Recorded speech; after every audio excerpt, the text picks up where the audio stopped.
Olá, bem-vindo ao treinamento de Brigada de Emergência Leroy Merlin, em parceria com a Clafeci Treinamentos Empresariais.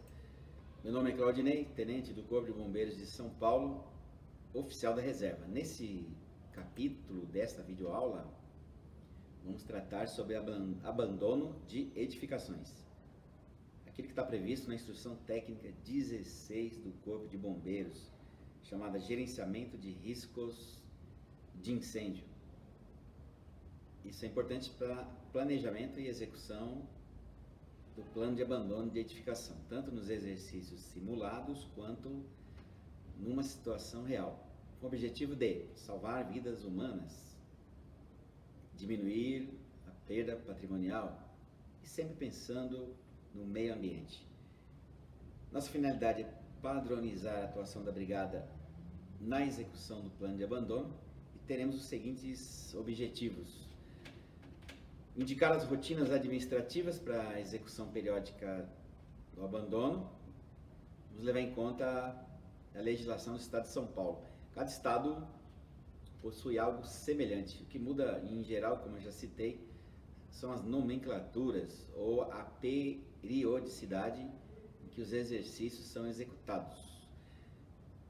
Verificaremos quais são as estratégias de sobrevivência a serem seguidas durante o abandono de edificação, tanto a atuação da brigada, mas também nós temos que orientar os demais ocupantes da edificação, que são os colaboradores não membros da brigada, e também devemos fornecer informações aos clientes através de ações educativas. Abandono de edificação exige que seja uma ação de responsabilidade do coordenador da brigada e do gerente de plantão. O líder, ele vai tomar essa decisão quando for impossível fazer uma comunicação imediata e houver uma medida necessária, que não pode ser retardada por nenhum segundo sequer, para questões burocráticas. Pode ser total, de toda a edificação, ou de repente houve um derramamento de combustível em um setor, que está restrita àquela área. Nós podemos abandonar somente aquela área, até que o local seja mantido em segurança. Em geral, o abandono de edificação, ele é aplicado quando não houve controle da emergência e essa emergência possa expandir ainda, exista um risco em potencial, em que a vida das pessoas estão afetadas de algum modo, ou podem ser afetadas em curto prazo. Isso implica em paralisação das atividades, se for parcial daquele setor, se for total, de toda a loja, de todo o edifício comercial.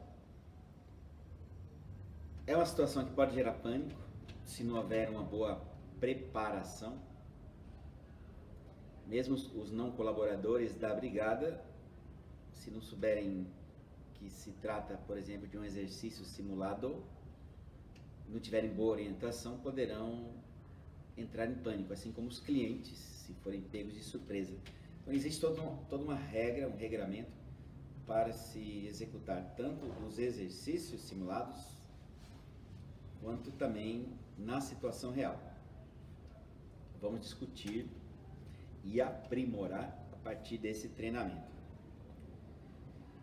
Toda emergência, a comunicação, ela pode se dar de vários modos.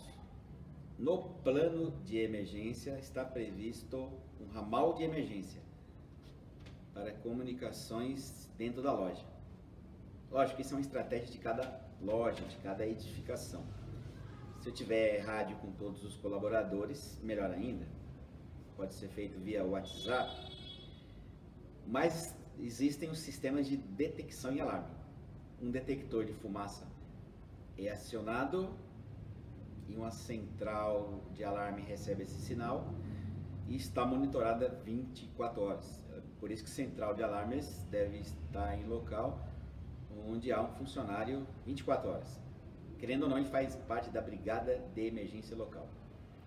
Aqui uma situação fictícia em que o monitoramento pode inclusive estar verificando diretamente o sinistro, mas também houve o acionamento da central de alarmes, que é direcionada, ela mostra exatamente o local onde está ocorrendo o problema, que deve ser inspecionado. Pode ser uma vítima, por exemplo, não necessariamente um princípio de incêndio. Essa primeira intervenção será feita pelo brigadista do setor e o líder deverá se dirigir para o local. Em caso de incêndio, é sempre importante que o corpo de bombeiros seja acionado, como nós já vimos em falas anteriores, porque demora-se aí 2, 3 minutos para sair uma viatura da base e depois mais o trajeto até o local. A gente sabe que os primeiros 5 minutos numa emergência são extremamente relevantes para confinar, extinguir um incêndio e não trazer graves proporções. Então, quanto mais rápido for esse acionamento, mais rápida a viatura chegará no local. Primeira intervenção é feita pelos brigadistas dos setores e, em geral, o uso de extintores portáteis serão adequados. Nós já vimos a aula sobre extintores, a forma de identificar a classe de incêndio, selecionar os extintores apropriados para a classe de incêndio e também para o ambiente em que esse incêndio está. O líder da brigada ele deve avaliar se os demais colaboradores da brigada devem ser acionados. De repente, 2 pessoas resolvem o problema aqui, 4 pessoas dão atendimento para essa vítima junto com o líder, sem problema nenhum. Se for necessário, e em toda emergência, sempre o coordenador e o gerente de plantão serão informados.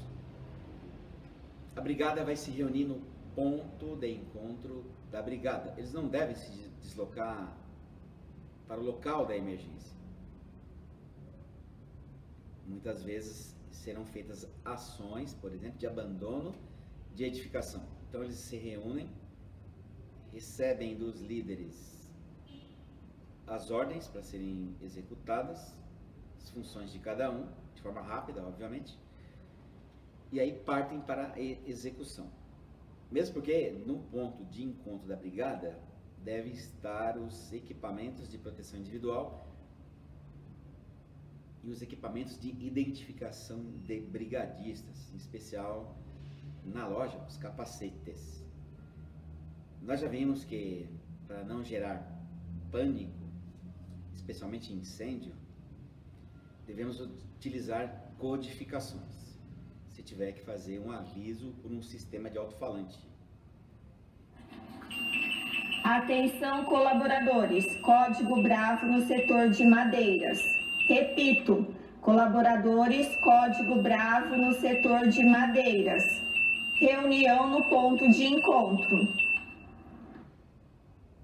No ponto de encontro, devidamente sinalizado, podemos usar essa placa como uma sinalização padrão. Isso aqui, a definição de onde fica esse ponto de encontro é da gestão local. Então, há locais que ficam na área externa, há locais que ficam na área interna. É critério do coordenador da brigada, do líder e da sua gestão local. Definir e sinalizar esse ponto de reunião da brigada de emergência. Importante que o coordenador e o gerente de plantão vá para essa área, juntamente com os brigadistas, chefe de segurança, e pode-se nesse momento estabelecer funções. Então tem lá o primeiros socorros, quem que vai apoiar nos primeiros socorros, quem que vai apoiar no combate a incêndio, quem vai ficar na segurança, quem vai fazer atividade administrativa.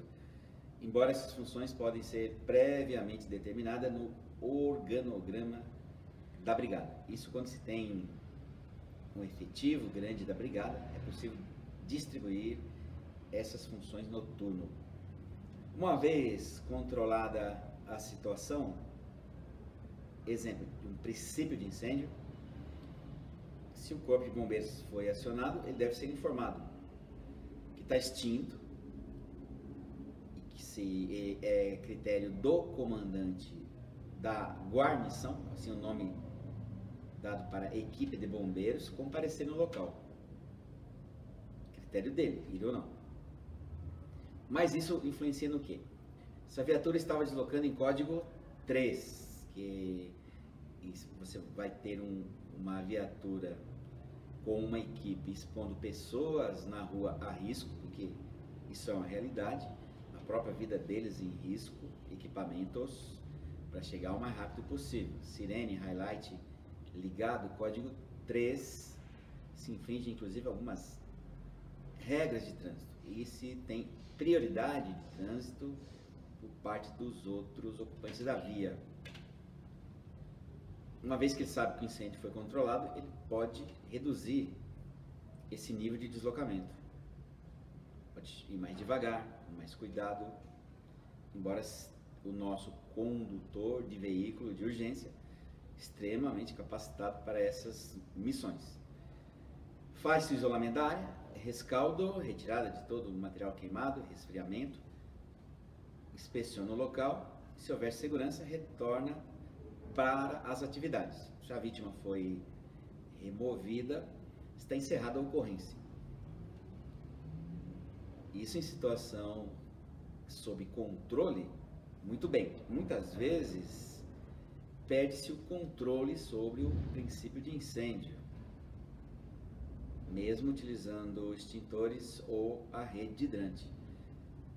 Nós sabemos que numa emergência de incêndio, a fumaça é o principal componente que causa morte.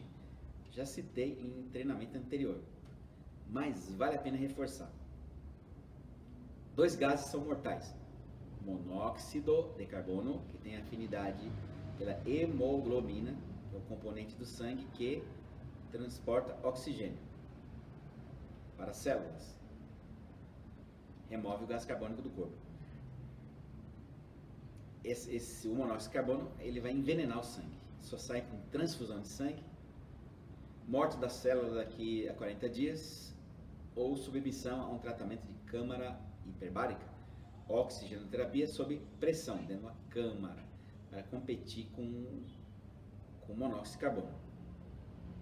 Também kit anticiano, que corresponde a um tratamento, um soro para combater esse envenenamento, tanto pelo monóxido de carbono quanto o cianeto, que é uma outra substância que impede que o oxigênio residual do corpo seja utilizado por uma estrutura celular chamada mitocôndria, que utiliza para a produção de energia. Sempre a morte está presente nessa pessoa, a possibilidade de morte é muito grande quando ela inala fumaça. Daí vem a execução do plano de abandono de edificação. Mas também não vamos pensar só em incêndio. Nosso plano de emergência prevê abandono quando ameaça de atentado terrorista. É uma condição que pode ocorrer. Alguém liga para a loja Leroy Merlin e fala: olha, vou ter uma bomba no setor de madeiras. Ou melhor, ele não vai dizer o local, né? Tem uma bomba no interior da loja, coloquei uma bomba. Polícia Militar será acionada, o local será evacuado, será feito o abandono e as autoridades policiais, tropas de elite, farão a varredura para tentar encontrar esse artefato.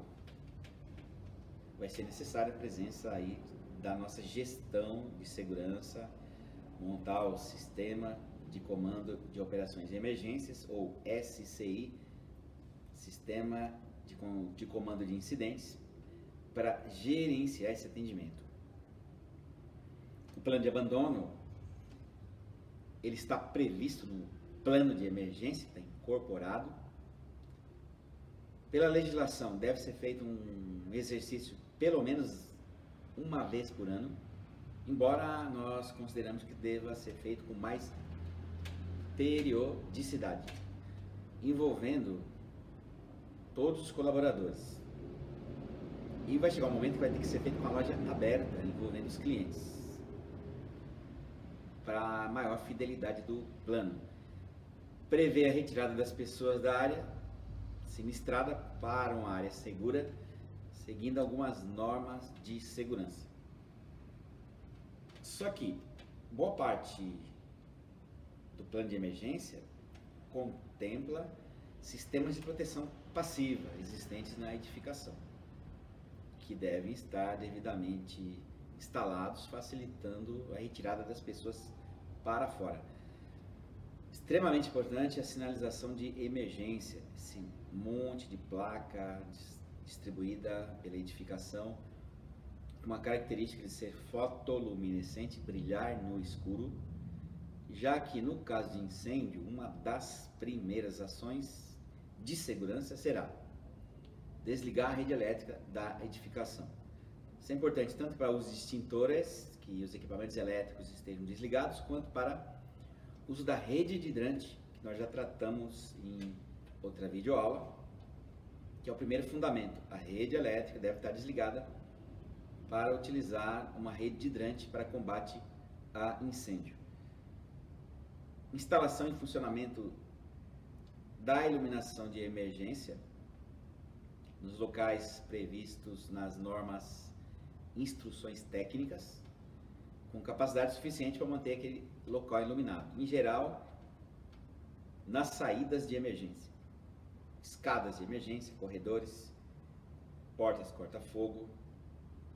Com relação à porta corta-fogo, elas têm uma capacidade, uma resistência à passagem de calor para outro ambiente, passagem do fogo, algumas 30, 60, 90, até 120 minutos. Devidamente sinalizada, lembrando que essas portas, elas devem ficar fechadas, porque elas impedem o acesso de fumaça para a área segura, a área de escape, célula de sobrevivência de uma edificação.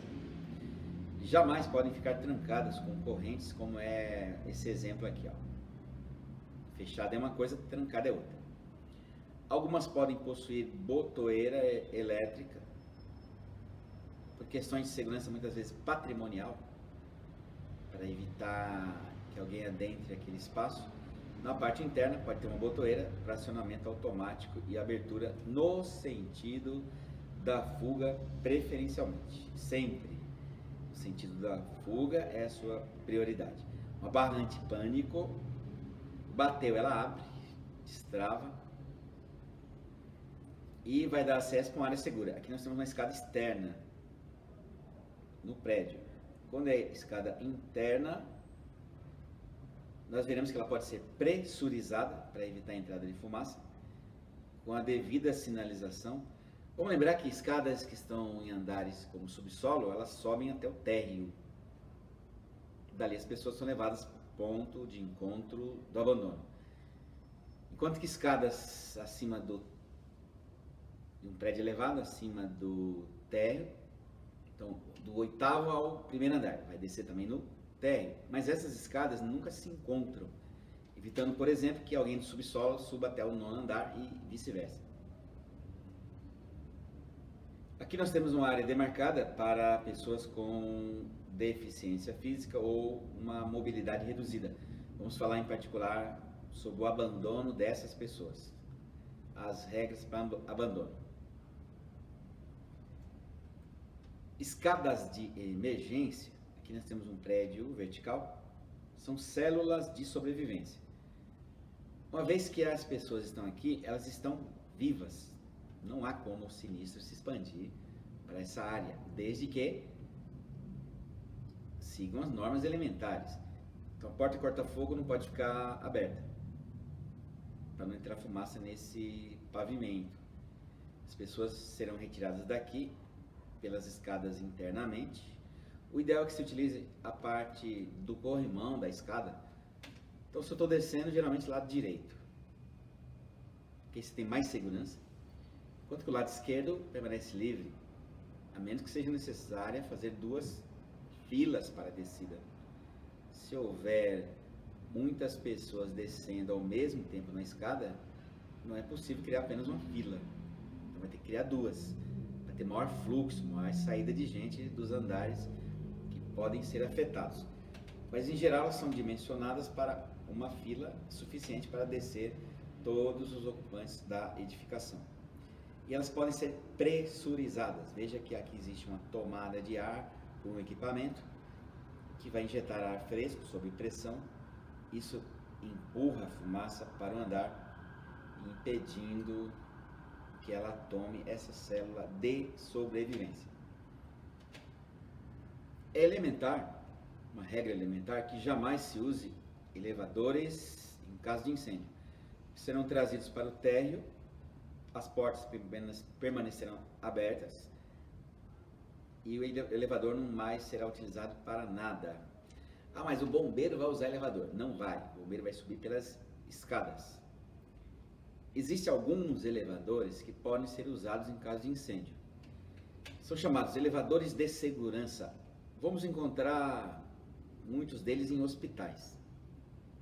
Só que eles estão dentro de um enclausuramento anti-chama, sistema elétrico independente que jamais será afetado por um incêndio, pelo menos da área externa. Anticâmara, que é uma sala que antecede a porta do elevador. Porta corta-fogo. Sistema pressurizado, ou seja, eu posso descer com uma pessoa nesse elevador porque eu não vou ficar retido entre os andares e a fumaça jamais vai entrar nesse ambiente. Com o sistema elétrico independente, posso cortar a energia elétrica do prédio sem afetar o funcionamento desses elevadores.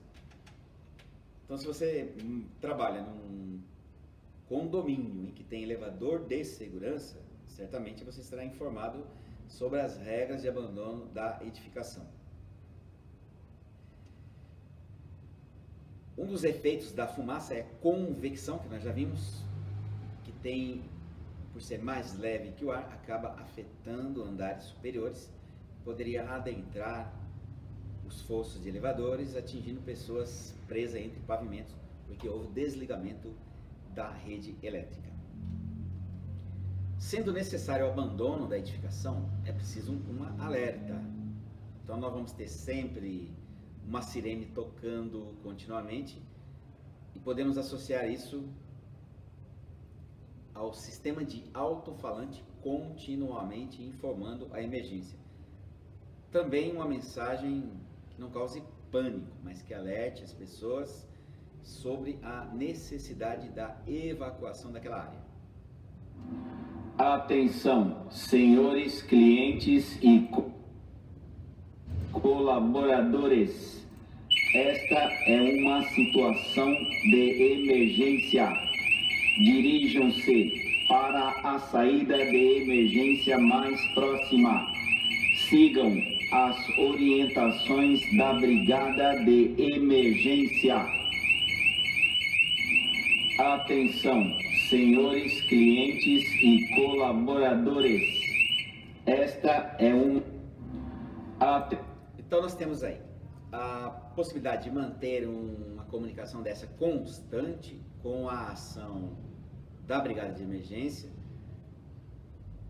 executando aquilo que está previsto no plano de emergência para cada ambiente, para cada setor da loja ou ambiente de prédios administrativos. Lógico, o treinamento constante da equipe é que vai tornar mais eficaz, numa situação real, a retirada dessas pessoas. Com relação ao exercício anual de abandono, é preciso que ele seja planejado previamente. Não se trata somente de ligar um alarme e todos saem para fora, para algum lugar, sem nenhum critério. É preciso seguir um roteiro, como se fosse o roteiro de um filme, um script, onde cada um sabe exatamente sua função. Isso é necessário que seja decidido numa reunião prévia da Brigada de Emergência local, onde teremos a presença do coordenador, do líder e representantes da gestão, porque vai ser necessário interromper as atividades da loja para a execução e cumprimento desses objetivos.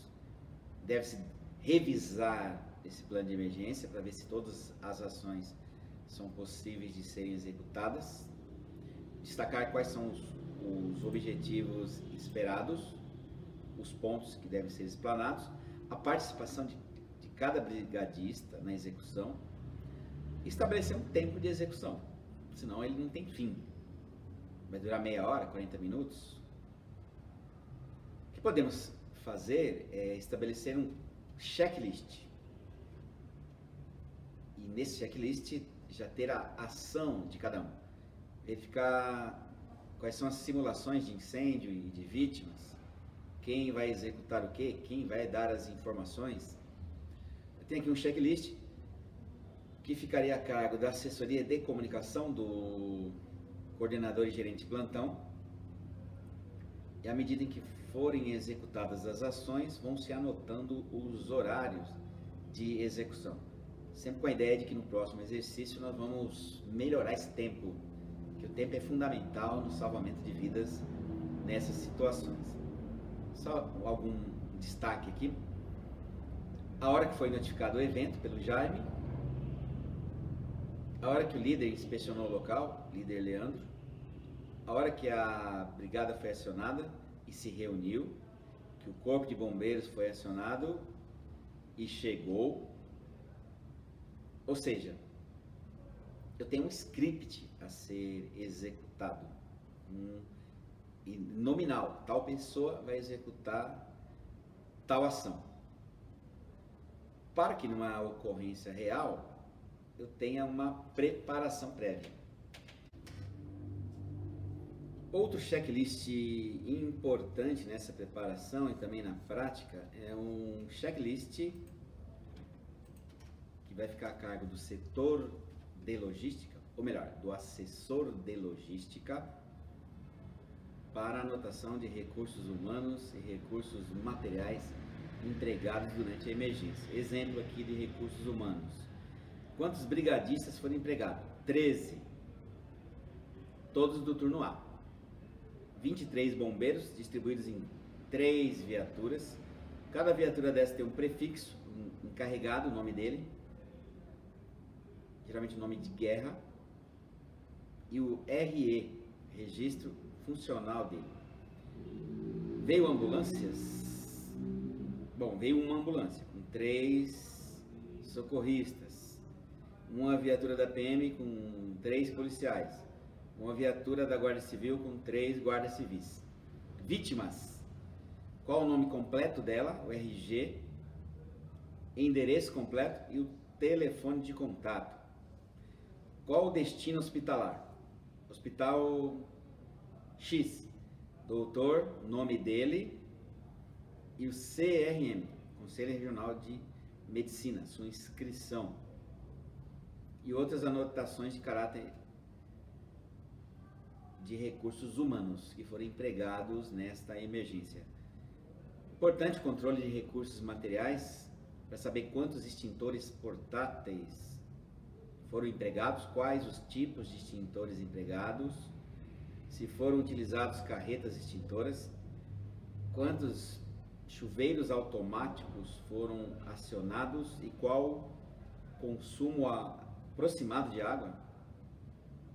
Também o uso da rede hidrante, quantos pontos foram acionados e se a viatura de bombeiro foi utilizada para a água no incêndio. Uma estimativa do consumo de água. A parte de salvatagem e rescaldo. Salvatagem é proteção de coisas que ainda não foram afetadas, são cobertos com lona, outros materiais impermeáveis. Depois é feita toda uma limpeza, então provavelmente gastou detergente, desinfetante, esse material foi removido para algum lugar, gastou com transporte desse material. Danos em equipamentos: qual a área em metros quadrados foi atingida, quanto de equipamento e quais equipamentos foram danificados ou produtos que estavam à venda. Se é um equipamento, qual o número de série, se ele tem ou não seguro. Todos esses dados vai dar uma dimensão do custo operacional e dos recursos humanos empregados. Daí a importância de ter um assessor de logística com essa finalidade dessas anotações, assim como um assessor de comunicação que vai fazer um controle de todas as ações, inclusive os horários de execução. Lógico que se essa pessoa aqui estiver muito sobrecarregada, tiver alguém que possa auxiliá-la, sempre será bem-vindo.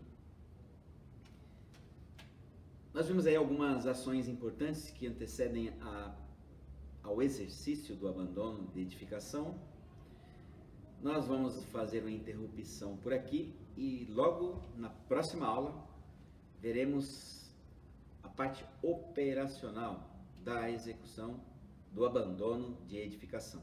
Muito obrigado e até lá!